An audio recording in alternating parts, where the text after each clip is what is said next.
అందరికీ నమస్కారం అండి. నా పేరు కృష్ణదీప్తి. మీకు అందరికీ మా ఛానల్కి స్వాగతం. ఈరోజు గాయత్రీదేవి గారు రచించిన జ్ఞానోదయం నవల 16వ భాగాన్ని చదువుతున్నాను. కృష్ణ చైతన్య మాటలు విని రాధిక నవ్వింది. ఎందుకలా నవ్వుతున్నావు అన్నాడు ఆశ్చర్యంగా చూస్తూ కృష్ణ చైతన్య. నా మీద మోజు తీరిపోయాక మీరే నన్ను వదిలేస్తారని, అప్పుడు నేను ఎలా బతకాలి అని భయపడ్డాను, బాధపడ్డాను. కానీ ఇలాగా మీరు నన్ను అడుగుతారని, ఇంతగా నాతో అనుబంధాన్ని పెంచుకొని మీ జీవితం నాతో ముడివేసుకుని మీ హృదయసీమలో నాకు స్థానాన్నిచ్చి గౌరవిస్తారని నేను కలలో కూడా అనుకోలేదు కృష్ణ. ఇది నేను ఏ జన్మలో చేసుకున్న ఫలపుణ్యమో అర్థం కావటం లేదు. నా అదృష్టం బాగుండి మీరు ఆ రోజున నా జాడలు అన్వేషిస్తూ వచ్చి నన్ను సంజీవికి లొంగిపోకుండా కాపాడి, మీరు నా జీవితంలోకి బలాత్కారంగా చొరబడి నా కన్యత్వాన్ని కొల్లగొట్టి ఉండకపోతే నేనేమైపోయేదానో ఇప్పుడు తలుచుకోవడానికే భయం వేస్తోంది కృష్ణ అంది. ఆలోచనే భరించలేనట్టు కంపరంతో ఆమె శరీరం జలధరిస్తూ ఉండగా అది గుర్తించిన వాడిలా ఆమెను గాఢంగా గుండెలకు అదుముకుని ముద్దులు పెడుతూ, నాకప్పుడు తెలీదు నువ్వు నన్ను వరిస్తావని, నీతో నాది వన్ సైడెడ్ లవ్ లాగా మారిపోతుందేమోనని భయపడ్డాను.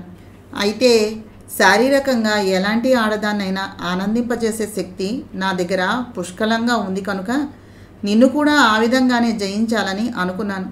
కానీ ఇలా మానసికంగా వలపించుకోగలనని మాత్రం ఎప్పుడూ అనుకోలేదు. నువ్వేమో పద్మని పెళ్లి చేసుకోకుండా ఉండి ఉన్నట్లయితే బాగుండేది నాకు అనిపిస్తూ ఉంటుంది అస్తమాటు. ఏమిటో నాన్నగారు పెళ్లి పరమార్థం తెలియనటువంటి పసి వయస్సులో నా చేత ఆ 3 ముళ్ళు వేయించి ఇప్పుడు నాకు పీకల మీదకు తీసుకొచ్చారు ఈ వ్యవహారాన్ని అన్నాడు విచారంగా దిండుకి జారబడుతూ గాఢంగా నిట్టూరుస్తూ. అంటే మీది బాల్య వివాహమా అంది ఆసక్తిగా చూస్తూ రాధిక. అవును అన్నాడు నిరాసక్తంగా. అప్పుడు మీ వయస్సు ఎంత? అక్కయ్య వయస్సు ఎంత ఉండుంటుంది? నా వయస్సు 15, పద్మకి 10. వివాహమై ఇప్పటికీ 10 ఏళ్ళు అయ్యింది. కృష్ణ, నాకు మీ చిన్నతనం, ఆ పెళ్లి ముచ్చట్లు, అక్కయ్యను తల్లి చేసిన వైనం తెలుసుకోవాలని చాలా కుతూహలంగా ఉంది. తెల్లారితే మళ్ళీ మీరు బిజీగా మారిపోతారు. ఎన్నాళ్ళ నుంచో అన్నీ వినాలి అని అనుకుంటూ ఉన్నాను. మీ చిన్ననాటి జీవిత సత్యాలు నాకు చెప్పవచ్చు కదా. మీకు చెప్పొచ్చు అనిపిస్తే చెప్తారా అంది రాధిక. నీకు కాకపోతే ఇక నేనెవరికి మనస్సు విప్పి చెప్పుకోగలను రాధి. తప్పకుండా చెప్తాను విను. ఈ మధ్యన నాకు నీతో అస్తమాటు మాట్లాడాలి, ఏదో ఒకటి మాట్లాడాలి. మనసారా నా మనస్సులో ఉన్నటువంటి భావాలు పంచుకోవాలి అనిపిస్తోంది. మా ఇద్దరి కథ నువ్వు వినటం కూడా చాలా ముఖ్యమే. పద్మ నా శరీరంలోనే భాగం పంచుకోగలిగింది. మనస్సులోనూ జీవితంలోనూ భాగం పంచుకున్న ముద్దుగుమ్మవి నువ్వే. నీ ప్రబోధంతో నేను పద్మకు కూడా అన్యాయం చేయకూడదని ఈ విధంగా అడుగులకు మడుగులొత్తుతూ ఉన్నానే కానీ నీ స్థానంలో మరే ఆడది ఉన్నా ఈసరికి పద్మ పుట్టి పాలైపోయి ఏడుస్తూ బతకవలసి వచ్చేది. మనస్సు, మానవత్వం, మంచితనం మూర్తీభవించినటువంటి స్త్రీ సాహచర్యం నాకు లభించడం వల్ల పద్మ రక్షింపబడింది. ఈ విషయం అదెప్పటికి తెలుసుకోగలుగుతుందో ఏమో. అంతవరకు నాకు నీకు కూడా సుఖం ఉండదేమో అని నిట్టూర్చాడు. పద్మ తాతగారు గోపాలచంద్ర భూపతి లక్ష్మీపురం జమీందారుగా ఉండేవారు. ఆయన చెల్లెలు నీలాంబరీదేవి చిన్నతనంలోనే వితంతువుగా మారి ఏడాది పిల్లవాడితోటి పుట్టినిల్లు చేరింది. పిల్లలు లేని గోపాలచంద్ర భూపతి ఆ పిల్లవాడిని భూపాలచంద్ర భూపతి పేరుతో పెట్టి పెంచి పెద్ద చేశారు. ఆయన్ని పెంచుకున్న వేళా విశేషం ఏమిటో గోపాలచంద్ర భూపతికి వరుసకు 3 ఆడపిల్లలు జన్మించారు.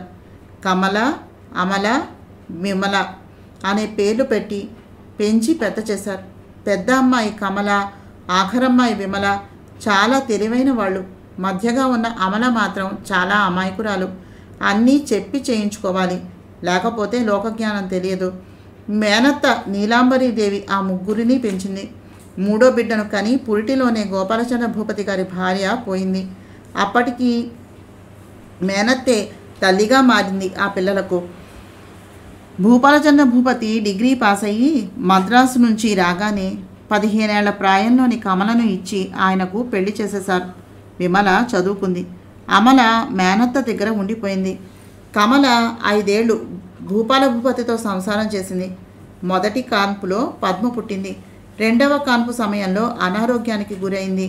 కాన్పు అయ్యేంత వరకు భార్యాభర్తలు కలవకూడదని డాక్టర్లు హెచ్చరించడంతో మంచి వయస్సులోని భూపాల భూపతి గారు అప్పటికి ఈడేరి సిద్ధంగా ఉన్న అమలను ఆ రాత్రి నోరు నొక్కి తన గదిలోనికి లాక్కుపోయి సరిగమలు పాడేశాడు. బావగారికి అలవాటు పడ్డ అమల పిలవగానే సరసకు చేరిపోయి సర్వసుఖాలను ఇచ్చేసేది. ఆవిడ ఆ విధంగా భార్య కళ్ళు గప్పి 6 మాసాలు మరదలతో సరదాలు తీర్చుకున్నాడు ఆయన. ఇది ముందుగా కనిపెట్టిన తల్లి నెత్తి నోరు బాదుకుంది. దాంతో ఆ సంగతి గోపాల భూపతికి తెలిసింది. కమలకు తెలియకుండా అన్నా చెల్లెళ్ళు అమలకు వచ్చినటువంటి కడుపు పోగొట్టడానికి ఏదో మింగించారు. అది సరిగ్గా పోక చచ్చినంత పనయ్యి పెద్ద డాక్టర్కి చూపించాల్సి వచ్చింది.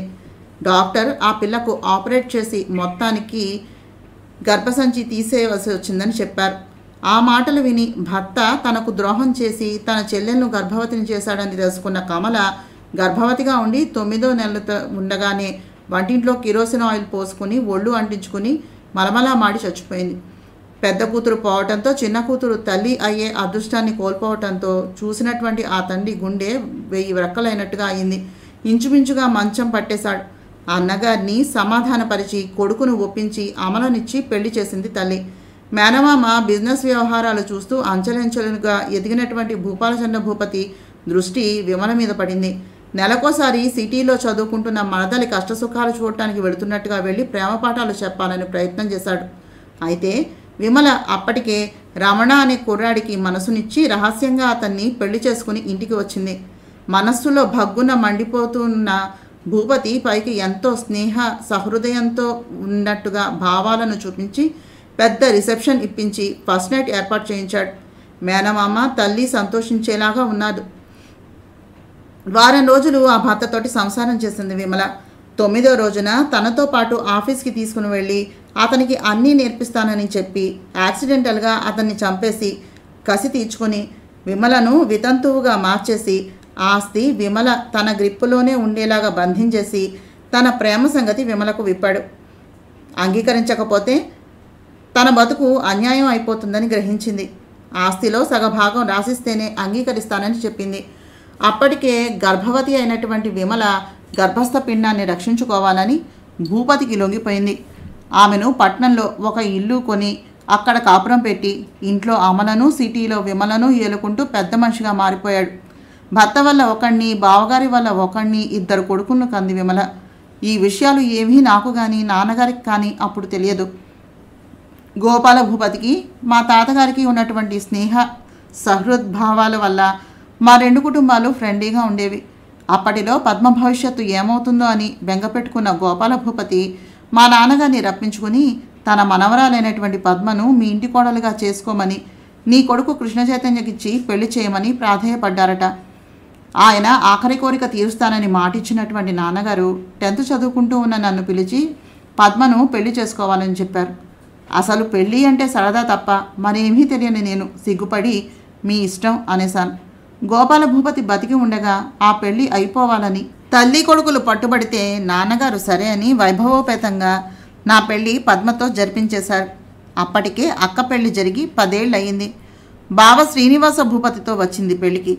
నాకు దానికి 5 ఏళ్ళు తేడా. దానికి పద్మకు పెళ్లి చేసి 15 ఏళ్లకి శోభనం జరిపించారు. చామన ఛాయగా సన్నగా పిలక జడలతో ఉన్న పద్మను నా భార్యగా ఊహించడానికి మనస్సు అస్సలు అంగీకరించలేదు. అయినా ఆ సంగతి పైకి చెబితే నాన్నగారు ఏమీ అనకపోయినా ఆ భూపాల భూపతి ఏమంటాడో అనే జంకుతోటి ఆ అసంతృప్తిని నా మనసులో దాచుకున్నాను.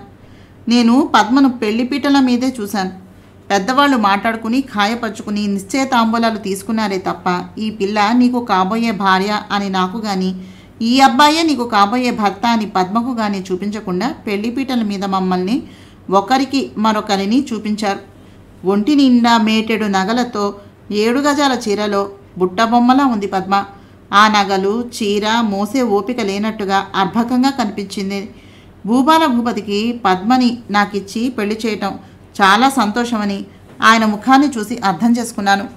ఆ విధంగా జీవితంలో అతి ముఖ్యమైనటువంటి వివాహం పసితనంలోనే ఏమీ తెలియని సమయంలో జరిగిపోయింది మా ఇద్దరికి.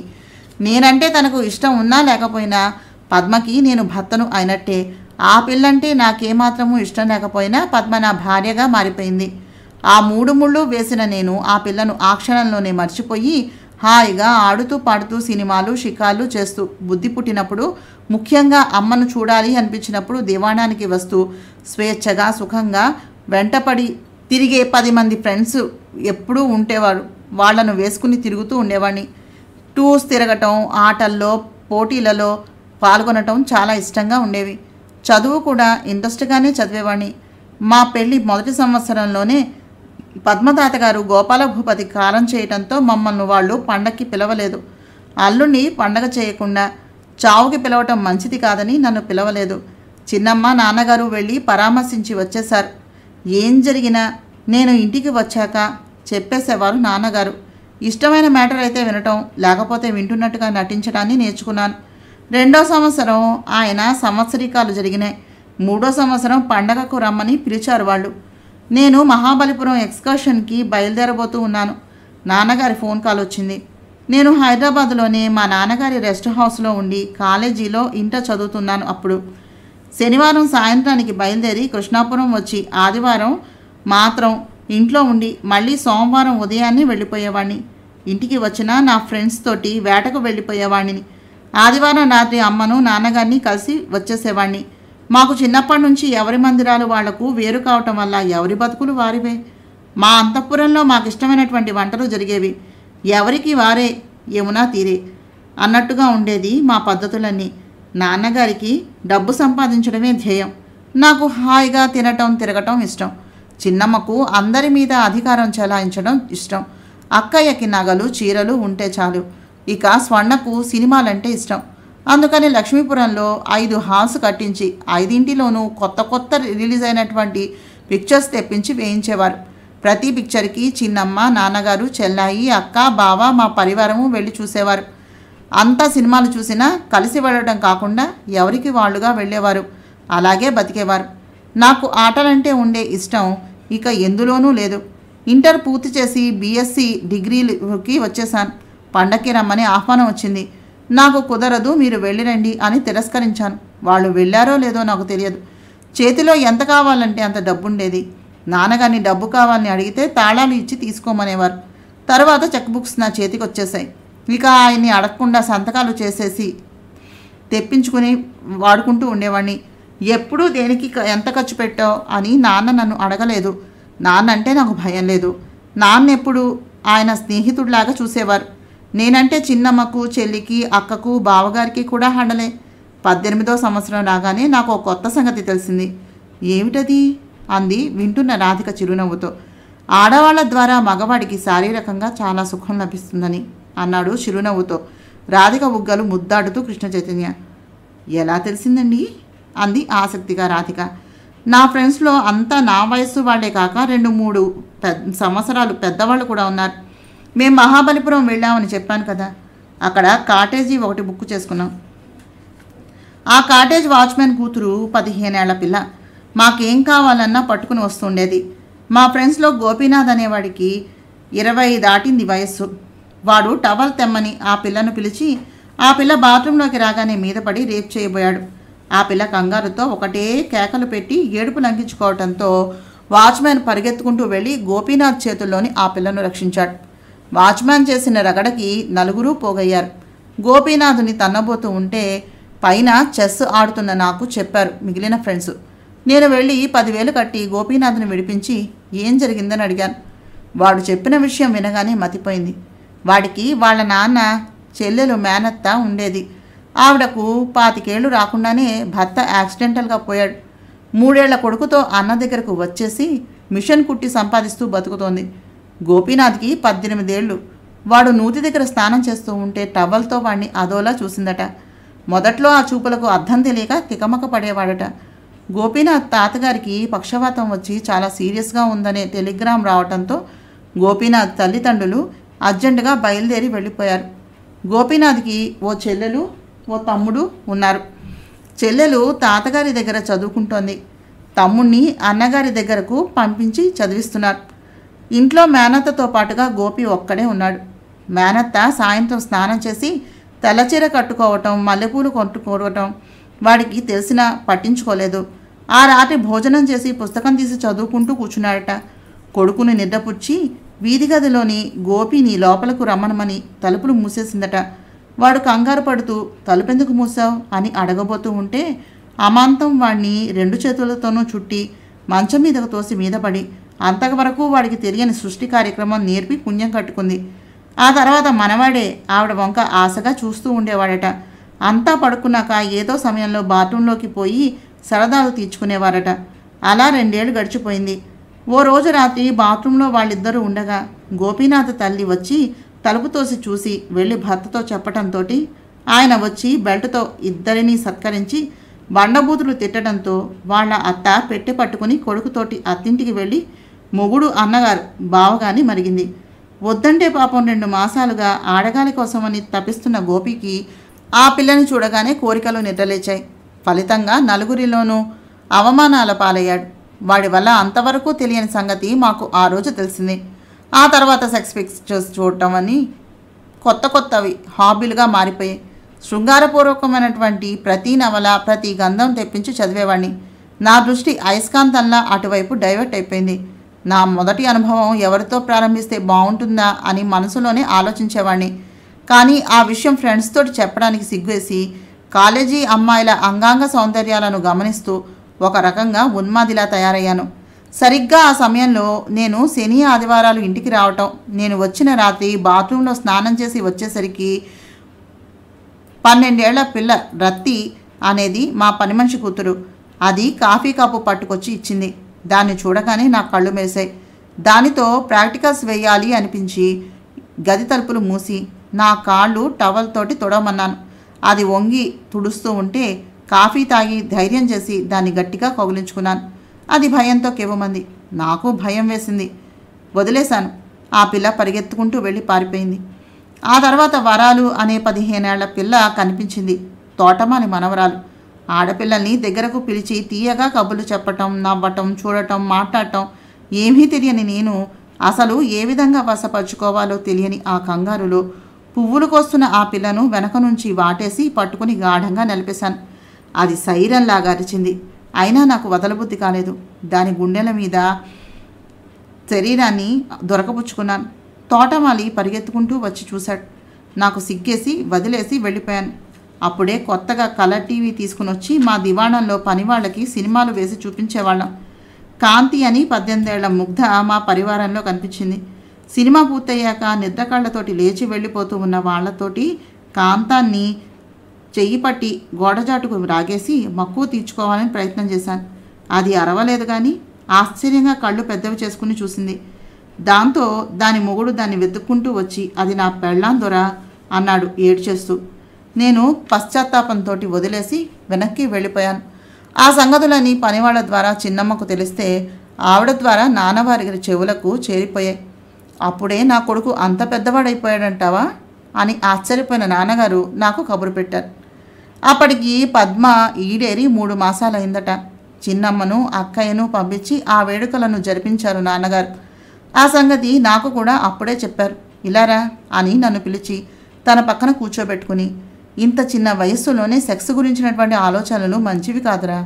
అందులో ఏముందో తెలుసుకోవాలని ఆసక్తి అనిపిస్తే చెప్పు. మీ ఆవిడ అదే పద్మ ఈడేరి 3 మాసాలు అయిపోయిందట. శుభ ముహూర్తాన్ని పెట్టించమని లెటర్ రాయమంటావా అన్నారు నవ్వుతూ నా బుగ్గలు గిల్లి. నేను తల ఊపాను అంగీకారంగా సిగ్గుపడుతూ. తర్వాత వారానికే పెద్ద పెళ్ళంతా హడావిడితోటి నాన్నగారు నన్ను తీసుకుని సకుటుంబ సపరివార సమేతంగా బయలుదేరారు. 13 ఏళ్ల పిల్ల పద్మ. పెళ్లి మీదట కొంచెం సాగింది. కళ్ళు చాలా అందంగా మెరుస్తున్నాయి. గుండెల మీద శరీరం పెరుగుతూ వచ్చింది. పద్మని నన్ను పీటల మీద కూర్చోబెట్టి ఆ తతంగం అంతా ముగించి ఆ తర్వాత గదిలో మంచం మీద కూర్చోబెట్టి నా చేత పద్మకు, పద్మ చేత నాకు గంధం రాయించి, పన్నీరు జల్లించి, పాలు తాగించి, అరిసెలు కొరికించి, కిళ్ళీలు నవిలించి చిన్నమ్మ అక్క సరదాలు తెచ్చుకున్నారు. తర్వాత పద్మకి తెల్లచీర కట్టించి తల నిండా మల్లెపూలు కుట్టి ఒంటి నిండా నగలు పెట్టి గదిలోకి పంపించి తలుపు మూశారు. అంతవరకు ఓపికగా కాచుకుని ఉన్న నేను తలుపు దగ్గర నిలబడి నా వంక భయంగా చూస్తున్న పద్మను అమాంతంగా చేతులతో చుట్టి మంచం మీద పడవేశాను. ఆ పిల్ల కెవ్వుమని ఇల్లు ఎగిరిపోయేలాగా కేకలు పెడుతూ వెళ్ళి ఆ తలుపులు దబదబా బాధేసింది. నాయనమ్మ తలుపు తెరవగానే ఆవిడ చేతుల్లో వాలిపోయి బావురుమని ఏడుపు లంఘించుకుంది. అది చూసి అంతా నవ్వుతూ ఉంటే నాకు తల కొట్టేసినట్టు అనిపించింది. తెల్లవారే వరకు ఉండకుండా అప్పటికప్పుడు కారులో బయలుదేరి ఇంటికి వచ్చేశాను. నా కోరికలు, ఆశలు, ఆలోచనలు అన్నీ నీరు కారిపోయాయి. బుద్ధిగా చదివి డిగ్రీ ఫస్ట్ ఇయర్ పరీక్షలు రాశాను. 19వ సంవత్సరం వచ్చింది. కానీ స్త్రీ స్పర్శాసుఖం మాత్రం అనుభవంలోకి రాలేదు. అలా అని నా ప్రయత్నాలు నేనేమీ మానలేదు. ఊళ్ళో అందమైన కన్నెపిల్లలను కళ్ళతోనే వేటాడి వాళ్లను ఏకాంతంగా కలవటానికి ప్రయత్నించి విఫల మనోరథుణ్ణి అయిపోయేవాణ్ణి. నన్ను చూడగానే వాళ్ళు భయంతో అరిచేసేవాళ్ళు. నలుగురి దృష్టిలోనూ పడిపోయేవాణ్ణి. విపరీతమైన కోపం వచ్చేది. నన్నెవరూ ఏమీ అనకపోయినా, నాన్నగారితో చెప్పకపోయినా బావగారి ద్వారా నాన్నగారికి అన్నీ తెలిసేవి. నాన్నగారు మళ్ళీ ముహూర్తం పెట్టించారు భూపాల భూపతితోటి మాట్లాడి. ఈసారి మా ఫ్యామిలీ మాత్రమే వెళ్ళి అక్కడికి వచ్చాం. పద్మకి సంగతి ఫలానా అని తెలియగానే నేను గదిలోకి వెళ్ళను అంటూ పేచీ ప్రారంభించింది. ఆ విషయాలు ఇప్పుడు గుర్తుకు వస్తే ఎంతో సిల్లీగా అనిపిస్తుంది నాకు. ఎన్నో రకాలుగా బతిమలాడి నగలు, పట్టుబట్టలు కొంటామని చివరికి ఎలాగో ఒప్పించి గదిలోకి తోశారు. నేను కంగారు పడకుండా దగ్గరకు రామనమని సైగ చేశాను. తను తల అడ్డంగా ఊపింది రానని. నేను లేచి దగ్గరకు వెళ్ళబోయేసరికి 6 రాగం అందుకుంది. నేను చేతులు జోడించి కూర్చునిపోయాను. 4-5 సార్లు నేను లేవటానికి ప్రయత్నించేసరికల్లా వద్దు, రావద్దు, నువ్వంటే నాకు భయం అని అరిచేసేది. విసుగొచ్చి మంచం మీద పడుకున్నాను. మెల్లగా కళ్ళు మూతలు పడి పద్మ కూడా తలుపు దగ్గర కూలబడి గోడకు జారబడి నిద్రపోయింది. ఆ సమయం కోసమే కాచుకుని ఉన్న నేను లేచి వెళ్ళి మెల్లగా లేవదీసి తీసుకుని వచ్చి మంచం మీద పడుకోబెట్టి సున్నితం తెలియని తొందరలో మొరటుగా అందుకున్నాను ఆమె చిన్న శరీరాన్ని. అంతే, నిద్రలేచి లౌడ్ స్పీకర్లాగా అరుస్తూ నా చేతుల్లో గిలగిలలాడిపోయింది. సహనం నశించిన నేను నోరు నొక్కేసి మీదకు చేరుకోవాలని బలప్రయోగం చేయబోయాను. నోటి మీద నుంచి చేయి తీసేసరికి అరిచి నానా రభసా చేసేసింది. అలాగైనా ఆమెను వదలకుండా ప్రయత్నిస్తున్న నేను తలుపు తీసుకుని భూపాల భూపతి వచ్చి దాన్ని వదిలేసే, చంపేయకు అన్నాడు విసుగ్గా. నేను రెండోసారి కూడా విఫల మనోరథుణ్ణి అయిపోయి పద్మను వదిలి వెనక్కి వచ్చేశాను. మరో 6 మాసాలు ఆగి మా బావగారికి లెటర్ రాశాను. నాన్నగారితో సంప్రదించలేదు. స్వంత నిర్ణయమే. నేను ఫలానా రోజున వస్తున్నాను. నీ కూతుర్ని నా గదిలోకి పంపిస్తావో, నన్ను మరో పెళ్లి చేసుకోమన్నావో చెప్పు. ముహూర్తాలు అచ్చిరాలేదు. కామ్గా జరిగిపోవాలి. ఈసారి ఫెయిల్ అయితే ఇక నీ కూతురు ముఖాన్ని నేను చూడను అని. ఆయన నాన్నగారికి ఫోన్ చేసి విషయం వినిపించి నన్ను రహస్యంగా రిసీవ్ చేసుకుని పద్మ నిద్రపోయాక ఆ గదిలోకి వెళ్ళు అని చెప్పాడు. నాకు నాయనమ్మ పద్మని కథలు కబుర్లు చెప్పి నిద్రపుచ్చేసింది. నేను లోపలికి వెళ్ళి తలుపు మూసుకుని జేబులో నుంచి టేప్ తీసి పద్మ నోటికి అంటించేసి నైలాన్ తాళ్లతోటి మంచానికి దాని కాళ్ళు చేతులు కట్టేసి నిస్సహాయ పరిస్థితుల్లో పద్మను బంధించి నాలోని వేడిని చల్లార్చుకున్నాను. నా చేతుల్లో ఏడుస్తూ స్పృహ తప్పిపోయింది పద్మ. నేను లేచి చూసేసరికి పద్మ శరీరం అంతా రక్తసిక్తమై కనిపించింది. భయంతో గుండెలు జల్లుమని ఆమెను అలాగే వదిలేసి తలుపు తీసుకుని కిందకు పరిగెత్తి రాకెట్లాగా కారులో కూలబడి ఇంటికి దూసుకుపోయాను. కారు శబ్దం విని గదిలోకి వెళ్ళిన పద్మ నాయనమ్మ మనవరాల్ని చూసి భయభ్రాంతురాలయ్యి వెళ్ళి కొడుకును లేపి తీసుకుని వచ్చి చూపించింది. ఆయన డాక్టర్కి ఫోన్ చేసి రప్పించి వైద్యం చేయించాడు. భయపడవలసిన పనేమీ లేదండి. పిల్ల చిన్నపిల్ల కదా, మొదటిసారి ఇలాగే ఉంటుంది. మీకు తెలియని విషయాలా? అయినా ఇంత చిన్నతనంలో పెళ్ళేమిటి? ఆ పిల్లకు ఇష్టం అయిష్టం అనేవి ఆలోచించుకోనివ్వకుండా మీరు చేసిన ఈ పెళ్ళికి మీరు చింతించేలా ఆ కుర్రాడు బాగానే బుద్ధి చెప్పాడు. ఇక ముందైనా ఇలాంటి రాక్షస కృత్యాన్ని జరగకుండా ఆ పిల్ల తనంతట తను భర్త కావాలనుకునేంత వరకు స్వేచ్ఛగా వదిలేయండి. లేకపోతే ఆ పిల్ల ఇక జన్మలో మగాడి ముఖం చూడలేనంతగా భయపడిపోతుంది. జాగ్రత్తగా ఉండండి అని మందలించాడట. భూపాల భూపతి ఆ సంగతి నాన్నగారికి ఫోన్ చేసి చెబితే ఆయన నన్ను పిలిచి కాళ్ళు చేతులు కట్టేసి భార్యను ఎవరైనా అనుభవిస్తారటరా అన్నారు. మరి నన్నేం చేయమంటారు? నేను దగ్గరకు వెళితేనే అంబశక్తిలాగా అరుస్తూ ఉంటే ఆ నోటిని ఎలా ఆపాలి? అందుకే ఆ నోటికి టేపు అంటించి కాళ్ళు చేతులు కట్టేశాను. కనుక 3వ సారైనా శోభనం జరిగింది. నాకు రాత్రి అయ్యేసరికి ఏదో తాపంగా బాధగా నరాలు జివ్వును లాగుతున్నాయి.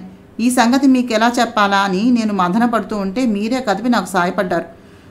మీరు ఆయనకు ఫోన్ చేసి పద్మను పంపించమని చెప్పండి. నాకు భార్య కావాలి. ఆ పిల్ల వస్తుందా సరే, రాకపోతే నేను ఇంకో అందమైన అమ్మాయిని చూసుకుని పెళ్లి చేసుకుంటాను. ఆనక నన్నేమన్నా ప్రయోజనం ఉండదు. కూతురికి కాపురం కావాలనుకుంటే ఆయనే పంపిస్తాడు అని చెప్పేసి వచ్చేసాను. నాన్నగారు భూపాల భూపతికి ఫోన్ చేసి చెప్పారు. మీ అబ్బాయి పేరు చెప్పేసరికి మా పిల్లకు జ్వరం వచ్చేస్తుంది. దానికి కాస్త ప్రపంచ జ్ఞానం తెలిసేంత వరకు మీ అబ్బాయి గుర్రాన్ని కట్టేయమని చెప్పండి అని అన్నాడట. ఆ క్షణంలోనే నేను భార్య అనే 2 అక్షరాలను మర్చిపోయాను. ఏ సినిమా చూసినా, ఏ నవల చదివినా, ఏ ప్రేమ కథ విన్నా రాత్రి అయితే చాలు నిద్రలో జగన్మోహన సౌందర్య రాశి సాక్షాత్కరించేది. ఆ నా ఊహ సుందరిని చేరుకోవాలని నేనెంత పరిగెత్తినా అందుకున్నట్టే అది కనిపించి దూరం అయిపోతూ ఉండేది. ఆమె కోసమని నిద్రలోనే పరిగెత్తుతూ మంచం మీద నిద్ర సంగతిని మర్చిపోయి విపరీతంగా కాళ్ళు పరిగెడుతున్నట్టుగా కదుపుతూ మంచం కదలటము విరిగిపోవడము జరగటంతో మెలకువ వచ్చేది. 4-5 మంచాలు విరిచేశాను కూడాను. నాన్నగారు ఇదేదో ప్రాబ్లం అనుకుని డాక్టర్ గారికి కూడా చూపించారు. He's perfectly all right. ఇది మానసికమైన రుగ్మత కాదు, శరీరంలో రోగము కాదు. అతనికి చిన్నప్పుడే పెళ్లి చేసి మీరు చాలా పెద్ద తప్పు చేశారు. ప్రేమించి పెళ్లి చేసుకోవలసినటువంటి కోరిక, అతనికి నచ్చినటువంటి అమ్మాయిని తనే వెతుక్కోవాలనే గాఢమైనటువంటి కోరిక వల్ల నిద్రలో తన ఊహాసుందరి కనిపించగానే పరిగెడుతున్నాడు. అలాంటి పిల్ల ఇతనికి దొరికేంత వరకు వాటర్ బెడ్సో బాగా విశాలమైనటువంటి చక్రం లాంటి మంచమో తయారు చేయించండి. కాదంటే కింద చాప వేసుకుని పడుకోవడమే బెట్టేమో అన్నాడు. అప్పటి నుంచి కిందే పడుకునేవాడిని. నా ప్రణయసుందని అన్వేషిస్తూ ఆ అవసరం తీరడం కోసం కనిపించిన అమ్మాయిని నా ఫ్రెండ్స్ చేత ఆ పిల్లకు కబురు పెట్టించేవాడిని. రాత్రికి నా రెస్ట్ హౌస్కి రమ్మనమని, అవసరం అయితే కారు పంపిస్తానని, ఒక రాత్రికి ఏం కావాలన్నా ఇస్తానని. అంతేగాని లవ్ లెటర్స్ మాత్రం రాసేవాడిని కాదు. కారణం నా మొదటి ప్రేమ లేక నా ప్రణయ సుందరికే రాయాలనేది నా కోరిక. నా ఆహ్వానం అందాక ఏ ఆడపిల్ల రానని చెప్పలేదు.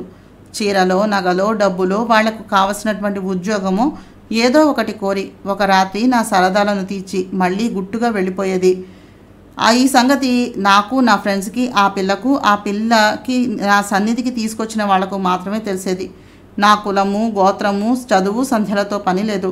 నా కంటికి నచ్చే అందం ఉంటే నేనే పిలిచి పంపించేవాడిని. లేదా నన్ను వలచిన అమ్మాయిలు వాళ్ళంతటా వాళ్లే నాకు లవ్ లెటర్స్ రాసేవారు. అలాంటి లెటర్లు వచ్చాక నేను ఇక అందచందాలను పట్టించుకోకుండా కోరికలు తీర్చి పంపించేవాడిని. శారీరకమైనటువంటి తాపం చల్లారక నేను కింద వేరేగా పడుకునేవాడిని.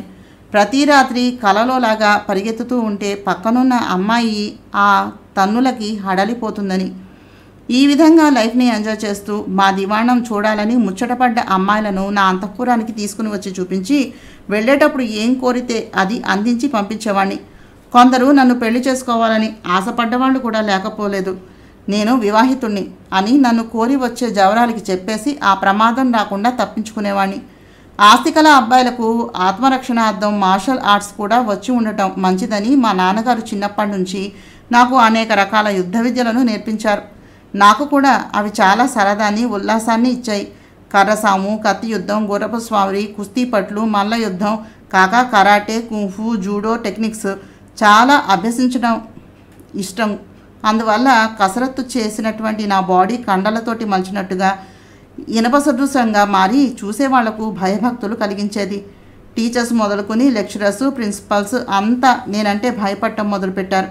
మగుటంలేని మహారాజులాగా అంతా నన్ను గౌరవిస్తూ అడుగులకు మడుగులు ఒత్తుతూ ఉండేవారు. అక్కడ పాపం పద్మ గర్భవతి అయిందట. నా మొదటి అనుభవమే నన్ను తండ్రిని చేసింది.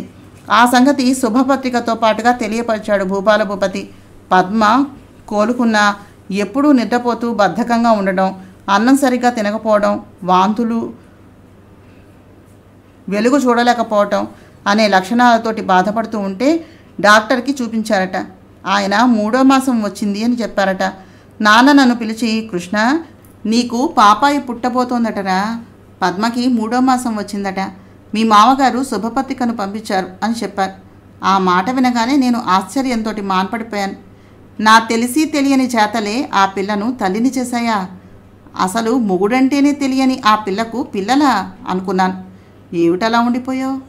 ఒకసారి వెళ్ళి చూసి వస్తావా అని అడిగారు. వెళ్ళను. అయితే పిల్లలు అలా చేస్తేనే పుడతారా అన్నాను.